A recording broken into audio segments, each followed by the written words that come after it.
Also, if you just tuned in for the first time, you've not seen the latest patch, or don't know what to pick in the latest patch, these guys on your screen today will show you just that, what they're picking, the competitive play, what sort of itemization they're doing, and how they're playing the map, if there's been any changes to the way the map's played based off itemization and god no balance. Surprises at all seeing that Fafnir being taken away immediately. That is a standard go-to for Rival in particular. Calus's Fafnir is pretty insane, so that's a very smart ban by the Papis, and I'm loving the Robin selection as well to just eliminate that aspect. So Osiris taken out as well, even though we did see some changes to Death's Toll and its performance there. We'll see how that continues on, though. Bologna is available. Papis will lock it in. Obviously, you don't want to give it Deathwalker. We just mentioned he was one of the innovators who brought her back. And I'm loving it because Creed is also somebody who's very proficient on this Bologna, so incredibly strong selection in that Soul lane, eliminating the Osiris, because while Osiris isn't necessarily as strong in team fights as Bologna can be, he's still incredibly annoying to deal with because he is just such a prominent factor in that Soul lane. Yeah, dominant position for him overall. At least in the laning phase of Soul, Thor locked in. Ganesha now slipping down to just pickable, not perma-bannable or first pickable either. Not perma-bannable or first pickable, but Ganesh could still have that potential objective control. We haven't seen a whole lot of teams really get the chance to utilize that ultimate onto the objective control area, but I still think that there's a lot of insight that teams haven't really been able to show us quite yet for these gods, so I'm really excited to see the Papis of all teams take that god. We'll see what they can do with Ganesha as well, because Ganesha's, you know, obviously the silence is very, very important on that kit to try and slow people down. Silences are so good against assassins and guardians specifically, because they're both mainly ability-based to really make an impact in the game. And I am loving I mean, I just think that you can tell how well thought out these picks and bans are from both teams, because Team Rival eliminating the Thoth, that's a very strong selection to take away from Oho Boom. It tends to be, Thoth is a god that a lot of mid laners like to lean on. I think that Oho has proved he really likes this god, even though we haven't seen it really too much out of him in comparison to his Poseidon gameplay, for example. I just really like that they're taking away that jungle control aspect. Well, one interesting thing is seeing what Rival did with the Athena pickup there. I'm surprised we see an Athena, just because when she dashes in and looks for that taunt, if Ganesh is there, that silence I was mentioning will immediately be used to stop the taunt, and it puts the Athena in a very awkward position where she's got a good second and a half where she can't cast anything, just stood there like a sitting duck. I think that Rival are kind of just banking on the engage that they have between the Thor and the Athena, just in case the Ganesh is going to catch one of those off. They still have the other to fall back on. So I actually, and plus you can never really go wrong with an Athena-Medusa combination, which is, I think, the real mindset behind this Rival draft. Well, Nemesis and Vulcan locked in too. So a lot of beads builders on both teams, realistically, when you think about it. Obviously, not so much with the Papis, but there's a few that you will burn beads for, like the slows coming out from Nemesis. Even though you wouldn't want to, you kind of have to sometimes. And you kind of have to, but I don't know, because there's always the addition of Wingblade. You can always try and keep that in mind. And Sprint isn't the very common pickup because it doesn't make you immune after the slight nerf to it. But I think that it's still a strong acquisition if you're trying to just get that initial burst to get away. Well, Erlang shows the final pick for Rival, more than likely for the solo lane hit Athena in support. A lot of global pressure from Rival if you think about it, very, very safe lanes. And then having Thor and Athena to just back up their teammates. We'll see how Rival do. The one thing I'm definitely interested in is where Creed starts, because Creed really likes to lag this mid lane at level 1, and playing Bologna, it's rightly so that he'd look to pressure it. I will be upset if Rival actually lose First Blood to this game by Creed, because this is something that I just want to see teams ward. And Ice Ice Baby having his one selection will make it so that he can avoid reaching them right away, and that's great. Yeah, funny enough, with that actual start off there, it was a little bit of pressure with the fact that there's a lot of problems going on overall across the map. As you can see, the left-hand side already pushed in by the Papis. They're going to look to strip away the red buff on the left-hand side, and at the same time, Elemental's going to go the way of the Papis too. So far so good for the Papis, off to a decent enough start with no real issues. And having no real issues is kind of the ideal setting for these two teams. They want to just have their jungle control from the get-go. Look to just farm out these lanes as efficiently as possible. Well, left-hand side continue to pressure back now with Callus and Vote as the time goes down. And it causes them a lot of problems so far between the two teams. And having these issues in mind is something that they always need to keep in mind, because you want to... Oh, I'm loving this by Rival. They're immediately going for the Oracle Vision, and that's kind of just exactly where they need to be. Having that Oracle Vision early on just makes it so much easier for these two teams to to maintain that dominance in the mid lane. Well, right inside, Deathwalker just got pressured out a little bit here as he continues to just farm under the tower, knowing Creed and Dalo are winged in the wings. Just going to push out and then go back to the back Harpies there, more than likely is Dalo. Obviously, Creed in the lane just going to try and keep poking down Deathwalker for the time being. But it's all square fit now, just a small lead with Papis invading that red buff early on. And Erlang Shen, it's really a guy that we haven't been seeing too much of lately. We saw actually recently from Walrus on the side of NA, and I think that it's really interesting how this god is kind of seeming to make a slow comeback into the meta. Yeah, it's also one thing about seeing Erlang come back. Is it just generally down to the wave clear, or was it because Death's Toll was good alongside he has cleave attacks as well? Plus his wave clear was pretty potent with those pins that can hit onto gods at the same time for poke damage. I think it's just teams looking again for that team fighting setup, and Erlang, while he won't necessarily win the laning phase against the Bolognas or the Osirises, he can certainly put up a solid enough stalemate to prevent them from getting ridiculously far ahead. Right hand side, you can keep it on the mini-map as the Ice Baby potentially in the sky right now, and is looking towards Ojo Boom. I'm not sure if you recognize him as he gets hit by the beads. Immediately comes out from Ojo Boom just to disengage. Ice Baby got what he wanted though. He got the beads and immediately left himself. That is a win every single time for Rival, because pulling the ultimate as well from the Nemesis, so you get beads and an ult for free, and now you've got Calico just trying to annoy Dalo in the mid lane as well. Yeah, this caused some problems for Dalo, who didn't panic there, didn't use his beads. He wasn't worried about an all-in potential for the time being. But that's the one thing you did mention here, is the fact the Athena-Medusa combo. It's one of those combinations that when Medusa was first released, everyone was like, oh, Athena-Medusa.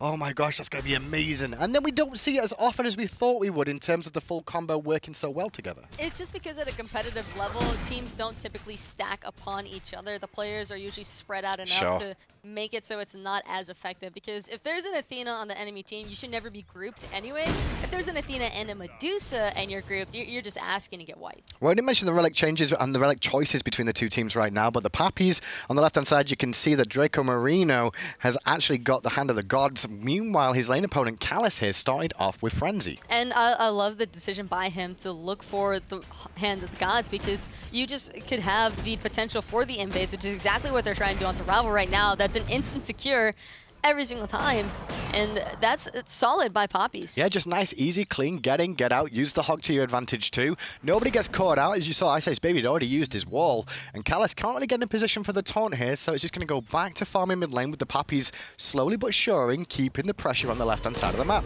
Plus, it's a massively lower cooldown whenever that occurs, so if you secure the buff with the Hand of the Gods, then you don't have to worry about about having to wait the entire duration of that cooldown, which is always a strong acquisition. Now, we mentioned the Frenzy obviously on Callus here, so he's gone for that option, which is one of the versions of Sunder that technically it's not Sunder, but it still gives you a big power spike for your whole team, even though it doesn't increase the damage to an individual target. It increases damage done by all your team. Which I love, actually, because you've got Ice Baby running the Sunder, and then with Callus on that Frenzy, if they were to Sunder an individual target, as the team is looking to peel off for, or is it basically the Papis look to peel for whoever gets Sundered, they could find themselves in a really awkward position if Callus pops that Frenzy, because then Rival is just going to try to gas battle their entire team down. Now, on top of that, I can see why Thor would potentially like that Sunder, just because his full combo, when you think about it, dunk into Sunder, into wall, into double tap, could be really beneficial for him to get a lot of burst damage off in the engagement, just because he self-sets him up for a lot of individual base damage. And still, I like the patience by both of these teams, because even after Ice Baby had forced the beads from Ojo, they didn't necessarily try to all-in him right away. And I like that decision-making, just because it's all too easy for, I think, the Papis to counter-engage with their draft. Yeah, well, we'll see how it goes on with the counter-engage from Papis. Is it going to be really difficult for them to counter-engage though? Because in my eyes, I'm like, Ganesh is going to have the silence, you got the meatballs to knock up, then you got a Nemesis ult too. No, that's what I was saying though, is that it's easier for them to counter-engage. Gotcha. Because their counter is actually probably one of the best parts about their draft. I don't think the Papis are really looking to initiate or start the fights. They just want to finish them. And you think about Rival as well, they are a very aggressive team, so it wouldn't surprise me to see the ones be aggressive and then Papis look to punish them. As you can see here, Draco Marino got a nice little bit of damage onto Callus, who was a little bit upset and used a taunt onto Draco, but it wasn't as much damage done back to him for the time being here. A lot of those mask stacks coming through from Draco Marino.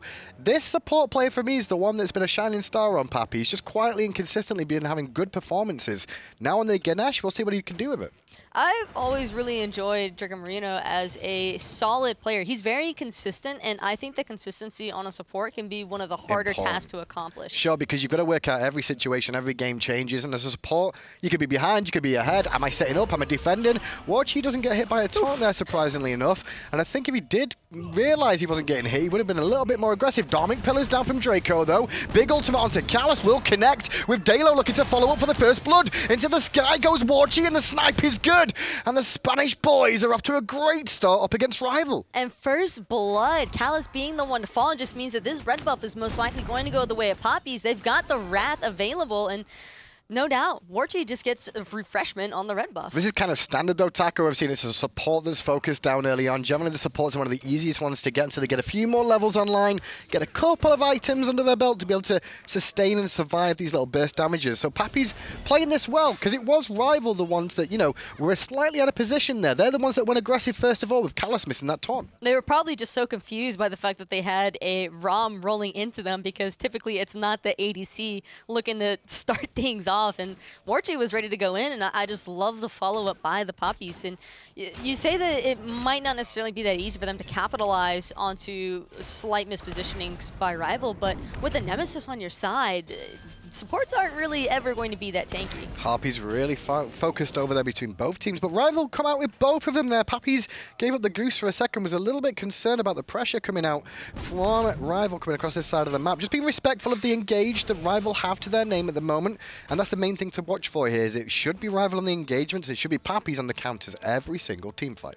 And that's what I'm really looking forward to, is just how well can Papis continue to work around these engagements by Rival, because a team like Rival that's starting to garner a lot of experience, especially at a competitive level of play and a top level of competitive play, it can be kind of difficult to just continue dealing with the barrage of attacks. Well, Deathwalk on the right-hand side there, playing that Erlang share. Now, already been back to base a little bit earlier than iCreed has. Tier 2 online off that Steel Mail, so it's going to give him a little bit more survivability, some tankiness, as well as more likely turn towards that Mystical Mail, which we've seen so often than not. Do we expect Creed to go the same way? Well, he has so far. Is it Mystical Mail as well, do you expect?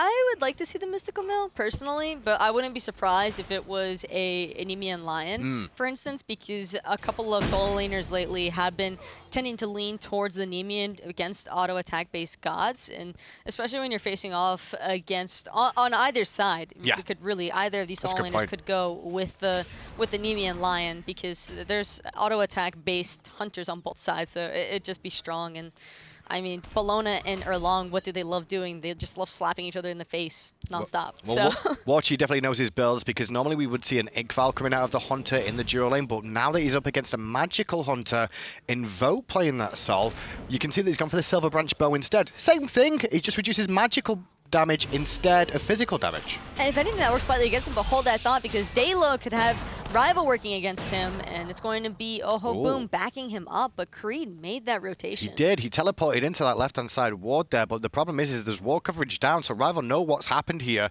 And Rival just hanging around to make sure that Creed's teleport is fully wasted. No one can invest. They're looking for Ice Ice Baby in mid. Great ultimate out of Wolfie, but still everybody alive on the side of the Papis. And Warchi again with the snipes will make it a 1-for-1 trade, as Creed finally did fall down there, but Warchi's snipe was beautiful. All three of those connected, I'm pretty sure. I know that definitely those, the second and third one, and the damage that just chunked onto Ice Ice Baby, what an excellent pickup by Warchi, because that would have been so unfavorable towards Papis. It still could be, however. They're looking to engage on the Gold Fury, but Draco Marino is going to keep them away. Yeah, Draco managed to just get out of danger there, and once again, Callus didn't seem to find the taunt. He was looking for onto Draco, and so the Gold Fury ends up getting reset there. They were trying to bait in Papis for another kill there, it felt like. I think that ultimate by Draco, 100% worth it every single time. Just pulled him out. Yeah, why not? I mean, throw it out there, try and deny them doing stuff. Vote's going to have to end up going back to base there on the left-hand side and have to pull in the Gold Fury, which means Warchi gets a little bit more of a lead up against him, and now the Papis a little bit more confident around this Gold Fury. There is a ward down there, but I believe that is a Papis ward as it stands. But with Warchi's positioning, Rival might have an idea as now Creed comes over as well from the solo lane. Callus and Wolf are the only two defenders for Rival. Vulcanult coming in, and that should secure the Gold Fury, and will. Papis pick it up, and now it's Callus in trouble, who just dashed in. Callus running for his life, but he can't run far while being silenced out and bursted down by the Papis full 5-man squad. I am loving this Papis gameplay so far. It just looks so composed, and you can definitely tell that just the couple of weeks that they've spent in the SPL, they've been looking at every single game and learning. Yeah, it's great. Yeah, they really are learning, and they're learning the mistakes they've made. They're adjusting to them, and it's working out so well. Now, one thing we didn't see was obviously Rival on the right-hand side did manage to get the Portal Demon in response to their tackle at 10 minutes mark. It's not as useful as it used to be. It doesn't give as much gold, but it is something to answer back some of that Gold Fury gold loss. It'll at least prevent Papis from securing the Portal Demon to have that mid lane pressure, or even the solo lane pressure, because rotations are all too easy to make when you can back out and get back in for free. Well, Creed made 2 rotations to that Gold Fury, and the second one did secure it for his team. Level 13 up against Deathwalker right now, and both of them still working towards the builds. You can see he did pick up Sunder here, Creed, whereas Deathwalker went for the sprint option. Now, the upgraded version of this sprint is Heavenly Agility, which is the go gas pedal pretty much for every single hunter and auto attacker in the game, and they've got 3 of them. They've got a Soul, they've got the Medusa, and they've got an Erlang Shen. This sprint could cause them issues for Papis. I'm waiting for the Thor Fatalis effect. Oh, you reckon? Just swinging down and you're just running in. But no, I do really like the mindset behind this for Rival, because you kind of just want to get out as fast as possible whenever the counter engage from Papis starts to come through. We saw a little bit of engage there by Callus in the mid lane. Again coming out from Draco. Yeah, you saw Callus dash, and that's what I was worried about. Every time Athena comes in, the elephant can just turn around and go, well, I don't forget what you do next. I'll just hit the silence button, and there'll be no taunt coming. Gotta be quick on those reflexes. The big thing here for Rival is going to be baiting out that silence on Draco, because if he doesn't have it available, I mean, that engage by them is usually probably going to go their way. But I think that as long as Callus tries to basically strike in without any sort of follow or setup behind it initially, I don't think that it's going to go very well. But Warchi having to use his beads as Volk gets the better trade of that. Definitely a good taunt. So definitely good beads coming out from Warchi there in response. He didn't concern himself too much. He just wanted to get away as quick as possible. Could have eaten the taunt, but if he did that, then he would have eaten more damage from the in-hands as well coming out from Vote, and potentially been forced to ult defensively. And that's all we need to see out of Callus here, I think. Callus needs to stay away from Draco, because if he goes anywhere near that elephant, it's going to cause him so many problems every team fight, which we keep seeing. Oh, Draco unable to steal away the red buff this time. It's going to be Rival securing their own jungle buff, which I'm sure Vote is happy about. Having a red as the ADC is always just such a good feeling. Oh, for sure. If you can get the red for yourself, he's having a good old dream day, because the mage isn't getting it, which is always a good thing, because it means you're going to be top of the player damage at the end of the day. That's all it's about, right? Is that all it's about? Well, Creed right now Let's be honest. The amount of players we see just doing player damage over anything else, that's all they care about. As long as if you lose the game, as long as you're top damage, you're okay. You know, you did your job. Oh, God. Every pro says that. It's fine. They always look at you as player damage. Every pro. Some of them pretend that they don't care about that, but they do. When the game's over, they compare their player damage to their opposition and go, yeah, I did my job. It's all about that support player damage to me. Yo, that's where I'm at. You know, it's wards placed and player damage as a support are the 2 most integral things you can do. And if you're losing the player damage as a support, you look at damage mitigated. Right? As a support player. Why don't you just add all the numbers together? Because sometimes if you do that, you still lose. Oh. Because you're a support player. Trust me. Sometimes you're like, okay, yeah, I did 30k worth of healing and damage and surviving with mitigations and things and healing too. And then you look at the solo and it's like, yeah, he did 50k of each of those things. Are you saying that Warriors are OP right now? No, everything's OP in the right situation. Let's be honest. Nothing's balanced. It never will be. Ojo Boom in the back harpies right now just farming up on this Vulcan. Hasn't died yet, went straight for the Legion Helm, which we've not seen too much of just lately, but it's starting to come back into fashion again. I guess it's just because he's against a Hunter in mid lane. Is that the main reason? That would definitely help as far as you never want to have to deal against a hard physical carry, and once you know that you're against it, you might as well just pick up that Dynasty Plate Helm, provide yourself a little bit of protections as well as just having it still provides solid stats. I mean, you still get the penetration off of it as well. Well, looking at the actual relics one more time, the one thing we don't normally talk about is when they've been upgraded, but just underneath the icon you can see there's 3 little pips. Normally it's 2, which means it's the base version, and when there's 3, there's an upgraded version of that relic. And as you can tell on the screen right now, you've got a couple of Sunders for the side of Papis, both been upgraded to the maximum potential. The shell for Draco Marino also upgraded. And across the way, Callus has also invested into a fully upgraded version of the Frenzy and the shell as well. It's interesting how highly the Papis are valuing those Sunders to rush finishing them and maxing them out before worrying about their builds. And right now, Ice Baby looking to go in with Callus ulting onto him, but it's going to be Oh Boom who secures the Gold Fury for the Papis. And the Papis look to run away straight away. Rival were a little bit too late to the party, couldn't contest as well as they could, thought they could, and against Ojo Boom as well on that Vulcan. It's so hard to try and fight a Vulcan who can just use the ultimate at any time for a big burst of damage. But here we go again. Rival heading straight over to the Portal Demon. This time Creed's like, no, we're not having that sort of fun. Big old Eagles rally. He gets killed for this. The problem is they also set up a lot of potential there for Rivals to burst down the Portal Demon. And it's 1-0 the way of Rival there. Oh, Boom, I thought he was actually about to secure it with the meatball, but just off the mark. Still, I think that was a very solid call by Rival. It does leave Warchi open on this duo lane. He's just happy to farm that one out and secure the tower, which will open up a little bit of map pressure for the Papis. And if anything, that kind of makes it even again, because one kill for technically tower pressure on one of the sides of the map works out well. The the Portal Demon worth about the same as a tier 1 tower anyway, so gold experience-wise, it's not so good. But Rival now have 3 in mid lane. Votes joining in 2. Don't forget his double hunters. Dalo in the jungle, dueling against Deathwalker at the same time. And Dalo losing that trade force to shield. Tier 1 tower is about to fall down in mid and does. Draco Marino will drop the Dharmic pillars just for an escape route. And that is the risky call by the Papis trying to defend that T1 tower against the dual hunters, because a Soul, especially as the other ADC, just helps shred objectives so quickly. And Papis now, they really need to start being careful about how much they're committing into these objective secures, because if they're expending their Vulcan ultimate or the Ganesh ultimate every single time to pick up the Gold Fury or even like a potential Fire Giant down the line, they have to be worried about what comes next, because Rival, while they don't necessarily have a composition that can have like the all-in burst, they have the one that can continuously keep engaging. Now you can see the experience in gold lead definitely in Papis' favor right now. It's only 2,000 gold lead, but it is something.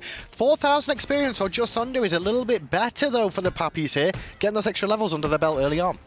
It's always nice to just be slightly ahead of your opposition. Just if anything, even if it's not super beneficial as far as the direct 1v1 is concerned, it just helps you feel a little bit better about farming. Well, you can see Ice Baby on the map now. He's not having the greatest of games so far, I'd say. At 19 minutes in, less than 2,000 player damage on a Thor. He's just not found a window to really get into this game, it seems. We're not used to seeing Ice Baby this far behind either. And again, the aggression by Callus trying to get things going here for Rival, and Poppy's just waiting for it every single time, looking to try and punish him. It almost feels like we should be seeing Ice Baby doing a couple more engages and allowing Callus to be the one that follows up off that. Try and make sure that silence is down and the Dharmic pillars are potentially down there from that Ganesha before we see the Athena go in. If anything, Ice Baby should be dunking in, hitting him maybe a quick combo and disappearing again, disengaging, while the Papis look to initiate onto him, which allows his team to focus on getting the kills in response. I think his big concern there, though, is if he gets silenced out after throwing out his hammer, which is probably what Draco is going to be waiting for,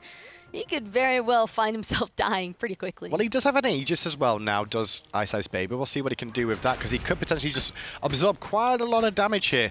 Looks like Papis setting up around the Fire Giant a little bit at the moment. Not necessarily too early to do the Fire Giant now, approaching 20 minutes in, but I love the fact the turret on Vulcan is always used as an additional ward if need be. It's just convenient having the Vulcan turret, being able to place it down. It does stuff like this, watch it. He's going to hit Ice Baby now. And Ice is going to get some player damage off. Not really, you don't get damage for killing the turret, sadly. Callus is actually going to take it up. Look at him, he's a hero. He finally got that turret down. It counts as a minion, though. It does. For stacks. It does. That's always fun. Well, good to know for future reference. Do clay minions count for that on Noir and things too? Yes. Oh, and some Wukong clone does, I know that. Yeah, you get it for a lot of little things. It kind of caught me off guard first time that I found out. What, when you finally learned to build stacks?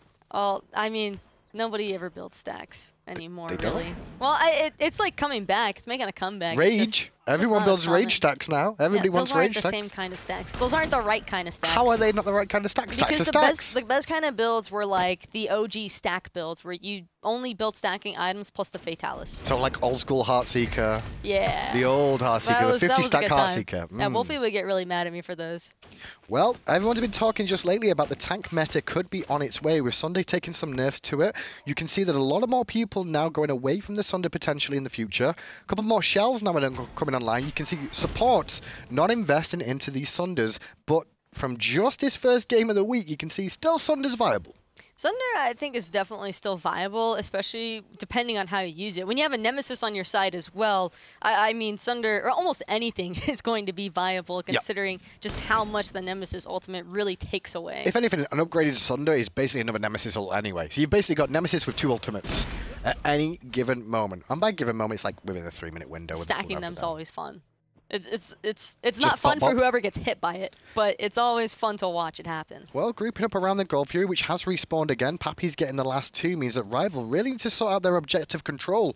One of the teams that have been very, very good at objective control since this season started, but right now it's Papis that are beating them. This is off the mark as a wall and a dash used at the same time. What's so wrong with Rival? Callus is already dead. Nice ultimate came out from Vote there on the Soul to slow them down and deal some damage back. Ice goes back in and immediately beats from Warchi. Nice ult coming out from Wolfie as well, which will force Warchi back. And Krieg comes into the fight very late on his own, but gonna disengage, make sure Papis have a window to breathe, and has to defend the Gold Fury alone. To cancel that, Ojo Boom's hanging around. Had it not been for that ultimate by Wolfie, I think Papis would have very well just re-engaged right then and there, and that could have spelled disaster for Rival, but instead it's going to be Deathwalker popping his ultimate to try and pull the aggression onto Creed. I think they want to look to all in him. Not everybody on the same page from Rival today, quite clearly with their playstyle.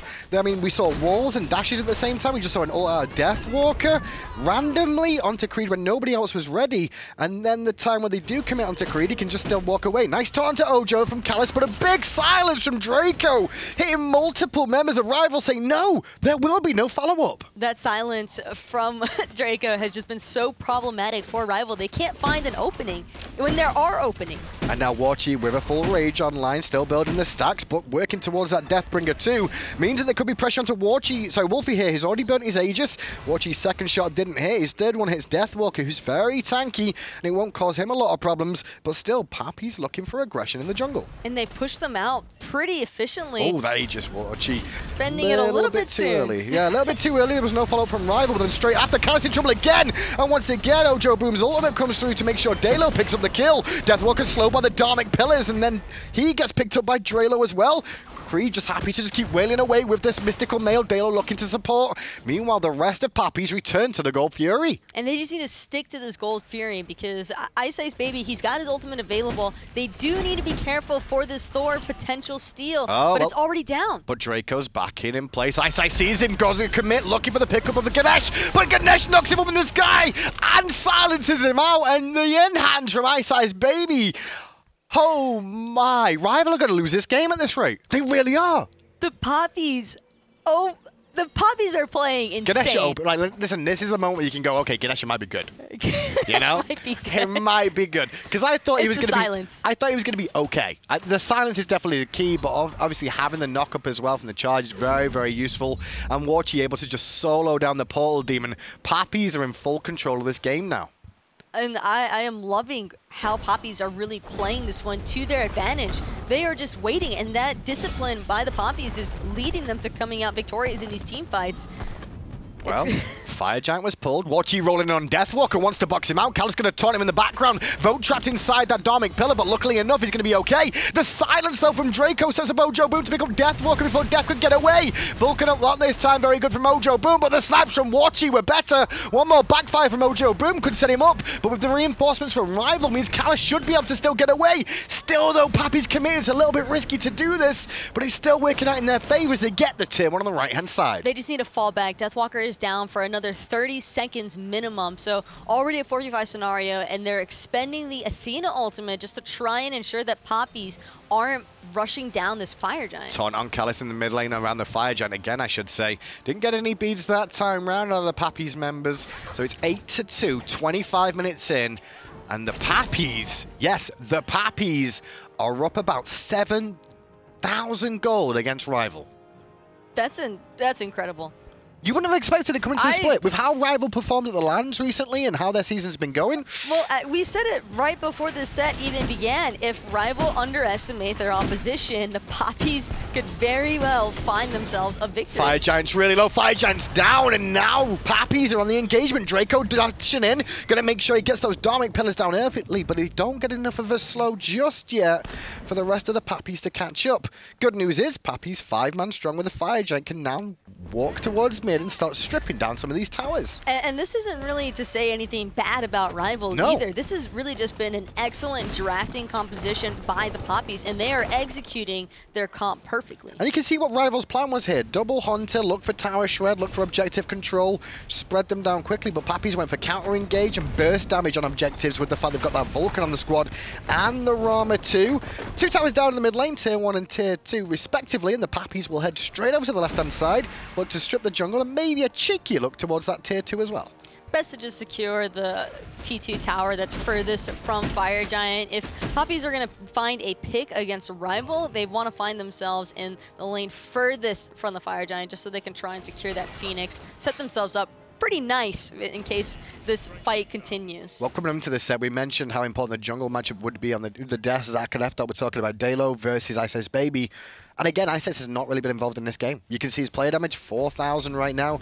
Is it because of the silence? Is it all because of the silence? I think that this Ganesh is just doing so much work for the Papis. Well, here he goes. Into the sky goes Ice. Night Taunt from Deathwalker 2. Multiple beams used, but Creed with a great ultimate sets up Warchi and Ojo Boom's ultimate to come through too. Snipes from the sky from Warchi, slows Ice Baby running away from Dalo. Aegis used. Ice is still in trouble, needs his hammer soon to get away, and does just that, but Dalo has to give up thanks to the minions. The rest of the Papis, though, are still sieging down the left-hand side, and they're onto the Phoenix. I'm kind of surprised that Dalo let that one go. I think he could have probably risked the chase there to take out and pick up Ice Baby, but forcing out his Actus is just as strong, and now that they've secured that left side Phoenix, it's going to make it all too easy for Papis to continuously just reset and continue aggressing. Need to be a little bit careful here, though, Papis. They've got a bit of a regeneration to do, especially on likes of Drake and Marina. When your front line's low, it's always risky to keep on engaging sometimes, and I think that's why the Papis going to head back to base nice and quick. Gold Fury up in 40 seconds time. They could look to do that and then start sieging the next Fire Giant potentially, or would you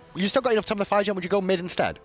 I don't think that they need to really they don't need to overpressure right now. They can play it safe and have everything work out, because allowing Rival to come to them is what's given them this lead. I'm playing safe. You'd say Gold Fury is the safe call? Yeah. Or is it the Phoenix? No, I would say go for the Gold Fury if you could find a pick around the Gold Fury pit, although Rival really shouldn't be contesting Papis on that Gold Fury. That's true. True indeed. Ojo's going to get a bit more farm, now level 20, alongside 4 of his teammates, and you can only see across the way Rival only have 1 right now, which is Vote, who is top of the player damage. But just look at these score lines from the Papis, and you could tell just how well coordinated this team has been this game. You've got Draco with 9 assists overall, 0-0-9 on the Ganesh support out of 10 kills. He's not that good, though, because he's not got a kill yet.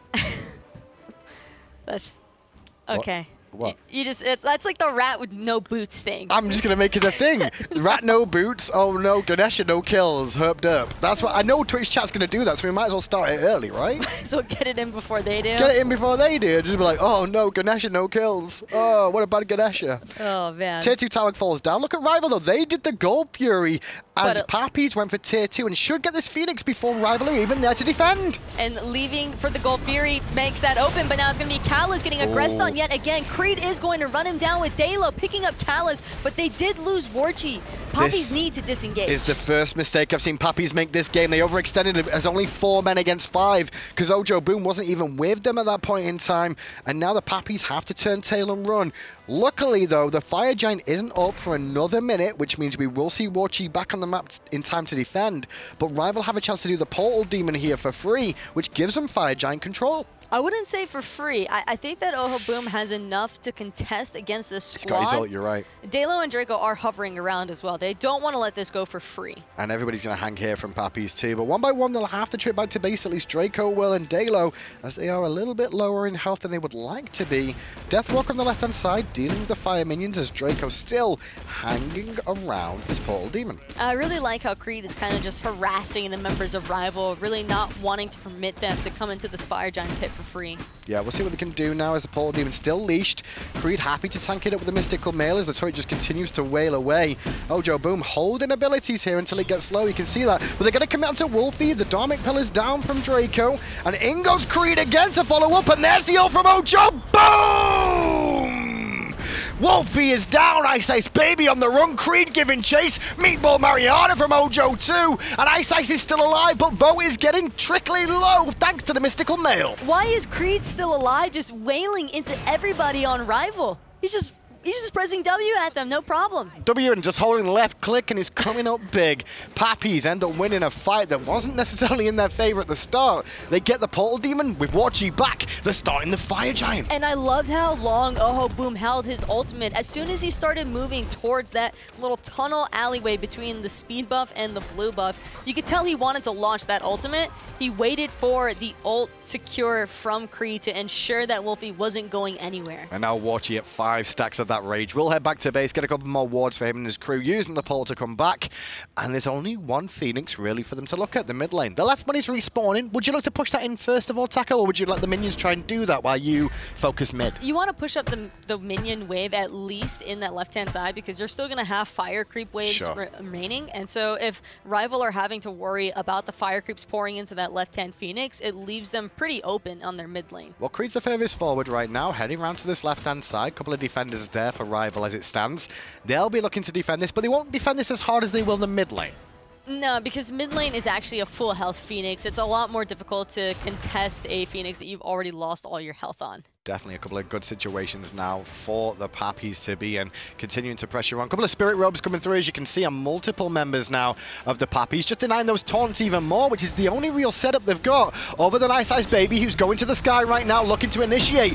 Warchi gets hit early on, but the bad news is he had beads and rolled away. Baby's still committing, but they collapse onto Ice Ice Baby straight away. Snipes coming out from Warchi too to clean him up, but the Papis doing so far so good, with Wolfie already being dead. And the peel by the Papis just to ensure that Warchi stays alive. That's all that they needed. Callus is in the wrong spot, wrong time, and now the rest of the Papis are collapsing onto him. Creed's going to be able to pick up the kill. 4 members strong still for the Papis. This could be game. Look at how low the Titan is right now with Deathwalker falling down. Vote can't defend against the rest of the Papis. 4 members strong, still alive. They're going to take game 1.